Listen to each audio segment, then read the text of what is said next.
Morning. ಈಗ ನಾವು ರಾಘವೇಂದ್ರ ಸ್ವಾಮಿ ಮಠಕ್ಕೆ ಹೋಗ್ತಿದ್ದೀವಿ ಇಲ್ಲ ನಮ್ಮ ಮನೆ ಹತ್ರ. ಯಾಕೆ ಅಂದರೆ ನಮ್ಮದು ಅಜ್ಜಿದು ಇವತ್ತು ತಿಥಿ ಇದೆ, ಹಾಗಾಗಿ ಬೆಳಿಗ್ಗೆ ಬೇಗ ಪೂಜೆ ಇದೆ. ಸೊ ನನಗೆ ಅಲ್ಲಿಗೆ ಹೋಗ್ತಿದ್ದೆ. ಯಾವ ಅಜ್ಜಿ ಅಂದರೆ ನಮ್ಮ ಅಪ್ಪ ಅವರ ಅಮ್ಮ. ಕೊರೋನಾ ಬಂದಮೇಲೆ ಎಲ್ಲದಕ್ಕೂ ಅದೇ ಹೆಸರಿಡ್ತಾರೆ. ಇಲ್ಲಿ ಒಂದು ಡೆಂಟಲ್ ಕೇರ್ ಕೂಡ ಇದೆ, ಅದೇ ಕೊರೋನಾ ಡೆಂಟಲ್ ಕೇರ್ ಅಂತ. ರಾಘವೇಂದ್ರ ಸ್ವಾಮಿ ಮಠ ನಮ್ಮ ಮನೆಯಿಂದ ಒಂದು 2 ರೋಡ್ ಆ ಸೈಡ್ ಹೋದರೆ ಸಿಗುತ್ತೆ. ಮಾತಾಜಿ ಅಂತ ಇದ್ದಾರೆ, ಅವರು ಇದನ್ನು ಸ್ಥಾಪನೆ ಮಾಡಿದ್ದು ಇಲ್ಲಿ ವಿದ್ಯಾರಣ್ಯಪುರದಲ್ಲಿ.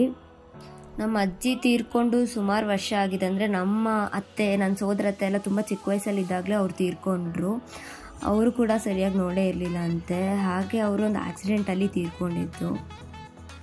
ತಿಥಿ ಕಾರ್ಯನ ಅಪ್ಪ ಮಾಡ್ತಾರೆ, ಅಪ್ಪ ಮತ್ತು ನಮ್ಮ ಚಿಕ್ಕಪ್ಪ. ಹಾಗೆ ಇದಕ್ಕೆ ನಮ್ಮ ಅತ್ತೆ ಅಂದರು ಎಲ್ಲರೂ ಬರ್ತಾರೆ. ಸೊ ಇದೊಂದು ಟೈಮಲ್ಲಿ ನಾವು ಒಂಥರ ಫ್ಯಾಮಿಲಿ ರಿಯೂನಿಯನ್ ಆದಂಗೆ ಎಲ್ಲರೂ ಮೀಟ್ ಆಗ್ತೀವಿ. ಹಾಗೆ ರಾಘವೇಂದ್ರ ಸ್ವಾಮಿ ಅವ್ರ ಬಗ್ಗೆ ಹೇಳಬೇಕು ಅಂದರೆ ಇವ್ರು ಹುಟ್ಟಿದ್ದು 1595 ಭುವನಗಿರಿ.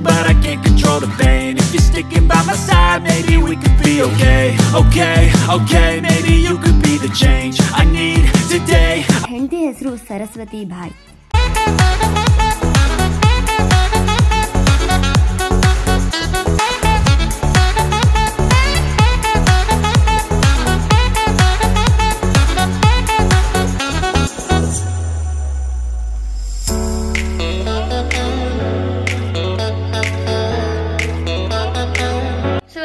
ಶನಿವಾರ ರಜಾ ಇತ್ತು. ಸೊ ಬೆಳಿಗ್ಗೆ ಆಯಿತು, ಈಗ ಬೆಳಿಗ್ಗೆ ಊಟ ಆಗಿದೆ ನಮ್ಮದು. ಆ್ಯಂಡ್ ತಿಥಿ ಎಲ್ಲ ಮುಗಿಸ್ಕೊಂಡು ಬಂದ್ವಿ. ಸೊ ಈಗ ನಾವು ಎಲ್ಲಾದರೂ ಹೋಗಬೇಕು ಅಂತ ಮೋಸ್ಟ್ಲಿ ಜಯನಗರ ಪ್ಲ್ಯಾನ್ ಮಾಡೋಣ ಅಂತ.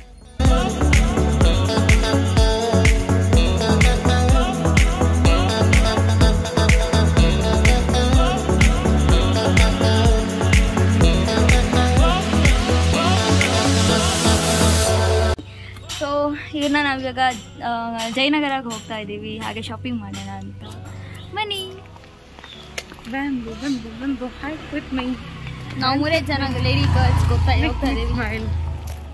ನಾವು ಡೇ ಪಾಸ್ ತೊಗೊಂಡ್ವಿ, ವಿಚ್ ಇಸ್ 70 rupees. ಸೊ ಎಷ್ಟೇ ಬಸ್ ಹತ್ಬೋದು, ಎಲ್ಲಿ ಬೇಕಾದ್ರೂ ಇಡೀ ಬೆಂಗಳೂರು ಸಿಗ್ಬೋದು ಅಂತ. ಆ್ಯಂಡ್ ಬಸ್ ಹತ್ತಿದ್ವಿ, ನಮಗೆ ಲಾಸ್ಟ್ ಸೀಟಲ್ಲಿ ಜಾಗ ಸಿಕ್ತು. ಆ್ಯಂಡ್ ಸ್ವಲ್ಪ ದೂರ ಹೋದ್ಮೇಲೆ ನಾವು ಫಸ್ಟ್ ಮೆಜೆಸ್ಟಿಕ್ ಅಂದ್ಕೊಂಡ್ವಿ, ಆಮೇಲೆ ಮೈಂಡ್ ಚೇಂಜ್ ಮಾಡಿ ನಾವು ಯಶವಂತಪುರ ಹೋಗಿ ಕೊನೆಗೆ ಅಲ್ಲಿಂದ ಬನಶಂಕರಿ ಬಸ್ ಹಿಡಿದು ಬನಶಂಕರಿಗೆ ಹೋಗಿ ಅಲ್ಲಿಂದ ನಾವು ಜಯನಗರಕ್ಕೆ ಹೋಗಿದ್ದು. ಒಂದು ಸ್ವಲ್ಪ ಲಾಂಗ್ ರೂಟ್ ಆಯಿತು, ಯಾಕಂದರೆ ಬನಶಂಕರಿಯಲ್ಲಿ ನಮ್ಗೆ ಒಂಚೂರು ಕೆಲಸ ಆಗಬೇಕಾಗಿತ್ತು. ಸೊ ಹಾಗಾಗಿ ಈ ರೂಟ್ನ ನಾವು ಫಾಲೋ ಮಾಡಿದ್ವಿ. ಹಿಂಗೂ ಪಾಸ್ ಇತ್ತು, ಸೊ ಚೆನ್ನಾಗಿ ಸುತ್ತಾ ಇದೆ ಒಂದು ಕೆಲಸ ಅಂತ. ಒಂದು ಒಳ್ಳೆ ನಿದ್ದೆ ಕೂಡ ಆಯಿತು ಬಸ್ಸಲ್ಲಿ. ಅಪ್ಪ, ಯಶವಂತಪುರದಿಂದ ಬನಶಂಕರಿಗೆ ಹೋಗೋ ಅಷ್ಟರಲ್ಲಿ ಸಖತ್ ಒಳ್ಳೆ ನಿದ್ದೆ ಕೂಡ ಆಯಿತು. ನಾವು ಒಬ್ಬರು ಮನೆಗೆ ಹೋಗಬೇಕಿತ್ತು, ಸೊ ಹಾಗಾಗಿ ನಾವು ಬನಶಂಕರಿಗೆ ಹೋಗಲಿಲ್ಲ. ಅದ್ರ ಹಿಂದೆ 2-3 ಸ್ಟಾಪ್ ಹಿಂದೆ ಇದ್ದಾಗಲೇ ಇಳ್ಕೊಂಡ್ವಿ. ಆ್ಯಂಡ್ ಅಲ್ಲಿ ಹೋಗಿ ಕೊನೆಗೆ ನಮ್ಮದಲ್ಲಿ ಊಟ ಕೂಡ ಆಯಿತು. ಅಲ್ಲಿ ಊಟ ಎಲ್ಲ ಮುಗಿಸ್ಕೊಂಡು ನಾವು ವಾಪಸ್ ಅಲ್ಲಿಂದ ಜಯನಗರ ತುಂಬ ಕಮ್ಮಿ ಕಿಲೋಮೀಟರ್ಸ್ ಇತ್ತು. ಕೊನೆಗೆ ನಾವು ಅದಕ್ಕೆ ಅಲ್ಲಿಂದ ವಾಪಸ್ ಮತ್ತೆ ಜಯನಗರ ಕಡೆಗೆ ನಮ್ಮ ಪಯಣ ಶುರು ಆಯಿತು.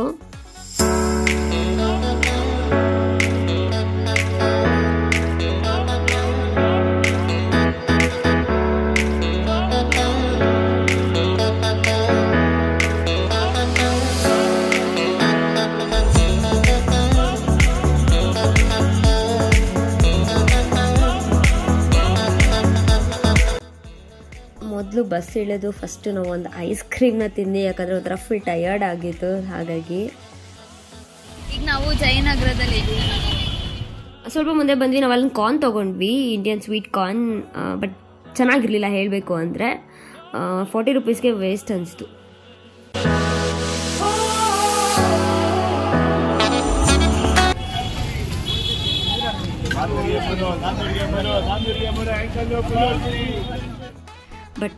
ಬಟ್ಟೆ ಎಲ್ಲಿ ನೋಡಿದ್ರು ಬಟ್ಟೆನೇ ಜಾಸ್ತಿ ತುಂಬಿಕೊಂಡಿತ್ತು, ಯಾಕಂದರೆ ಅದು ಜಯನಗರ. ಶಾಪಿಂಗ್ ಕಾಂಪ್ಲೆಕ್ಸ್ ಒಳಗೆಲ್ಲ ಹೋದ್ವಿ, ಚೆನ್ನಾಗೆಲ್ಲ ಸುತ್ತಾಡಿದ್ವಿ, ನೋಡಿದ್ವಿ. ದ ಮೇನ್ ಥಿಂಗ್ ಏನಂದರೆ ಒಂದು ಎಕ್ಸ್ಚೇಂಜ್ ಆಗಬೇಕಾಗಿತ್ತು ಒಂದು ಕಡೆ. ಸೊ ಅದಕ್ಕಾಗಿ ನಾವು ಬಂದಿದ್ದು. ಆ್ಯಂಡ್ ಏನಪ್ಪ ಏನಂದರೆ ಇಲ್ಲಿ ಜಯನಗರ ಕಾಂಪ್ಲೆಕ್ಸಲ್ಲಿ ನಿಮಗೆ ಸ್ಯಾಟರ್ಡೆ ಸಂಡೇ ಯಾವುದೇ ಥರ ಎಕ್ಸ್ಚೇಂಜ್ ಮಾಡಲ್ಲ. ಸೊ ಎಕ್ಸ್ಚೇಂಜ್ ಮಾಡಬೇಕು ಅಂದರೆ ಸ್ವಲ್ಪ ಕಷ್ಟ ಇದೆ, ಸ್ವಲ್ಪ ಕಾಡಿಬೇಡಿ, ಸ್ಯಾಟರ್ಡೆ ಸಂಡೇ ಮಾಡಿಸ್ಕೋಬೇಕು. ಬಟ್ ವೀಕ್ ಡೇಸಲ್ಲಿ ಯಾವಾಗ ಬಂದರೂ ಅವರು ಚೆನ್ನಾಗಿ ರೆಸ್ಪಾಂಡ್ ಕೂಡ ಮಾಡ್ತಾರೆ, ಹಾಗೆ ಎಕ್ಸ್ಚೇಂಜ್ ಮಾಡ್ತಾರೆ. ಬಟ್ ವೀಕೆಂಡ್ಸ್ ಅಂದರೆ ಅವರು ಯಾಕಂದರೆ ತುಂಬ ಕ್ರೌಡ್ ಇರೋದ್ರಿಂದ ಎಕ್ಸ್ಚೇಂಜಿಗೆ ಅವರು ಅಷ್ಟೊಂದು ಪ್ರಿಫರ್ ಮಾಡಲ್ಲ. ಆ್ಯಂಡ್ ಎಕ್ಸ್ಚೇಂಜ್ ಇಲ್ಲ ಅಂತಲೇ ಅವರು ಹೇಳೋದು. ವೀಕೆಂಡ್ಸ್ ಕ್ಯಾಶುವಲ್ ಆಗಲಿ ಟ್ರೆಡಿಷ್ನಲ್ ಆಗಲಿ ತುಂಬ ವೆರೈಟೀಸ್ ಇತ್ತು. ಆ್ಯಂಡ್ ನಿಮಗೆ ನೋಡೋಕ್ಕೂ ತುಂಬ ಚೆನ್ನಾಗಿದೆ ಆ್ಯಂಡ್ ರೀಸನಬಲ್ ಪ್ರೈಸಲ್ಲಿ ಕೂಡ ಸಿಗುತ್ತೆ. ಏನು ಇಲ್ಲ ಅಂತ ಹೇಳೋದೇ ಬೇಡ, ಎಲ್ಲ ಆಲ್ಮೋಸ್ಟ್ ಸಿಗುತ್ತೆ. ಆ್ಯಂಡ್ ಸ್ವಲ್ಪ ಹುಡುಕಬೇಕು. ಆ್ಯಂಡ್ ಹೊರಗಡೆ ಅಂತೂ 50 ರೂಪಾಯಿ ಬಟ್ಟೆ 100 ರೂಪಾಯಿ ಬಟ್ಟೆ ಅಂತ ಐ ಥಿಂಕ್ ಅದೆಲ್ಲ ಯೂಸ್ಡ್ ಅನ್ಸುತ್ತೆ. ಸಿಕ್ಕಾಪಟ್ಟೆ ಫುಲ್ ತುಂಬ ಜನನೂ ಇದ್ದಾರೆ. ಹಾಗೆ ಎಲ್ಲ ಕಡೆ ಅದು ಇತ್ತು. ಆ್ಯಂಡ್ ಕಾಂಪ್ಲೆಕ್ಸ್ ಒಳಗೆ ಒಳ್ಳೊಳ್ಳೆ ಡ್ರೆಸ್ಗಳಿತ್ತು. ನಮಗೆ ತುಂಬ ಇಷ್ಟ ಆಯಿತು. ನಾವೇನು ಜಾಸ್ತಿ ಪರ್ಚೇಸ್ ಮಾಡೋಕ್ಕೆ ಹೋಗಲಿಲ್ಲ. ಸೊ ನೀವು ಟ್ರೈ ಮಾಡಿ, ನಿಮಗೂ ಇಷ್ಟ ಆಗುತ್ತೆ. ಆದಮೇಲೆ ಸ್ವಲ್ಪ ನಮಗೆ ಹೊಟ್ಟೆ ಹಸಿತಿತ್ತು. ವಾಪಸ್ ನಾವು ಹರಿ ಸೂಪರ್ ಸ್ಯಾಂಡ್ವಿಚ್ ಹತ್ರ ಬಂದ್ವಿ. ಇಲ್ಲಿ ನಾವು ಪೊಟ್ಯಾಟೋದು ಅಂತ ತೊಗೊಂಡ್ವಿ. ಆ್ಯಂಡ್ ಸ್ಪೆಷಲ್ ಹರಿ ಸ್ಯಾಂಡ್ವಿಚ್ ತೊಗೊಂಡ್ವಿ. 2 ಸಿಕ್ಕಾಪಡೆ ಚೆನ್ನಾಗಿತ್ತು, ಟೇಸ್ಟಿ ಕೂಡ ಇತ್ತು. ಆ್ಯಂಡ್ 100 ಒಳಗಡೆನೆ ನೀವು ಹೊಟ್ಟೆ ತುಂಬ ಚೆನ್ನಾಗಿ ತಿನ್ಕೋಬಹುದು. ಇಲ್ಲಿ ಐಸ್ ಕ್ರೀಮ್ ಇದೆ, ಆ್ಯಂಡ್ ಚಾಟ್ಸ್ ಇದೆ, ಎಲ್ಲನೂ ಇದೆ. ಪಿಜ್ಜಾ, ಬರ್ಗರ್ ಎಕ್ಸೆಟ್ರಾ ಎಲ್ಲ ಸಿಗುತ್ತೆ ನಿಮಗೆ ಇಲ್ಲಿ. ಆ್ಯಂಡ್ ಟೇಸ್ಟ್ ಕೂಡ ಸೂಪರ್ ಆಗಿರುತ್ತೆ. ಬಟ್ ಏನಂದರೆ ಸ್ವಲ್ಪ ರಶ್ ಇರುತ್ತೆ, ವೆಯ್ಟ್ ಮಾಡಬೇಕು. ಅದು ಎಸ್ಪೆಷಲಿ ವೀಕೆಂಡ್ಸ್ ಆಗಿದ್ದರೆ.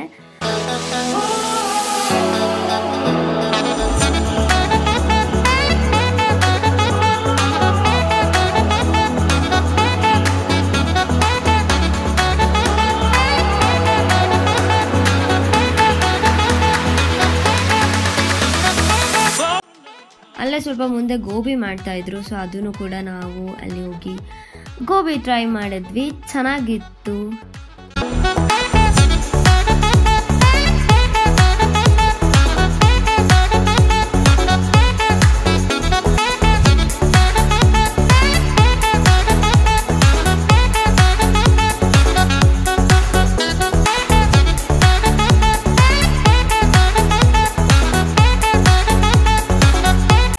ಎಲ್ಲ ತಿಂದಮೇಲೆ ಅಲ್ಲಿಂದ ನಾವು ಮೆಜೆಸ್ಟಿಕ್ ಗಾಡಿ ಹತ್ತಿದ್ವಿ. ಯಾಕಂದರೆ ನಮಗೆ ಡೈರೆಕ್ಟ್ ಬಸ್ ಎಲ್ಲ ಸಿಗಲ್ಲ. ಸೊ ಮೆಜೆಸ್ಟಿಕ್ ಹೋಗಿ ಮೆಜೆಸ್ಟಿಕ್ಕಿಂದ ನಮ್ಮ ಕಡೆ ಬಸ್ ಹತ್ತಬೇಕು.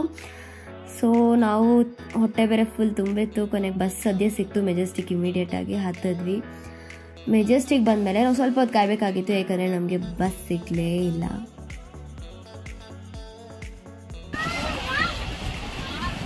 ಸೊ ಈಗ ನಾವು ಮೆಜೆಸ್ಟಿಕ್ಗೆ ಬಂದಿದ್ದೀವಿ. ಇಲ್ಲೀಗ ಬಸ್ಸಿಗೆ ವೇಟ್ ಮಾಡ್ತಾ ಇದ್ದೀವಿ. ಆಯಿತು 8 o'clock ಆಗಿದೆ ಟೈಮು. ಸೊ ಬಸ್ ಬರೋದು ಗೊತ್ತಿಲ್ಲ. ಸ್ವಲ್ಪ ವೆಯ್ಟ್ ಮಾಡಿದ್ಮೇಲೆ ಬಸ್ ಕೂಡ ಬಂತು. So back to home. I hope ನಿಮಗೆಲ್ಲ ಈ ವಿಡಿಯೋ ಇಷ್ಟ ಆಗಿದೆ ಅಂತ. ಇಷ್ಟ ಆಗಿರೋ ದಯವಿಟ್ಟು ಎಲ್ಲರೂ ಲೈಕ್ ಮಾಡಿ, ಶೇರ್ ಮಾಡಿ, ಹಾಗೆ ಸಬ್ಸ್ಕ್ರೈಬ್ ಮಾಡಿ. ಜೊತೆಗೆ ನಿಮ್ಮ ರಿವ್ಯೂಸ್ ಏನಾದರೂ ಇದ್ದರೆ ನೀವು ನಂಗೆ ಕಮೆಂಟ್ ಸೆಕ್ಷನಲ್ಲಿ ಕಮೆಂಟ್ ಮಾಡಬಹುದು. ಆ್ಯಂಡ್ ನೆಕ್ಸ್ಟ್ ವಿಡಿಯೋ ಜೊತೆ ನಾನು ವಾಪಸ್ ಬರ್ತೀನಿ. Till then take care, bye. And thank you so much for watching. ಯಾವಾಗಲೂ ಹೀಗೆ ನೋಡ್ತಾ ಇರಿ, ಸಪೋರ್ಟ್ ಮಾಡ್ತಾ ಇರಿ. Once again, thank you all. Bye-bye.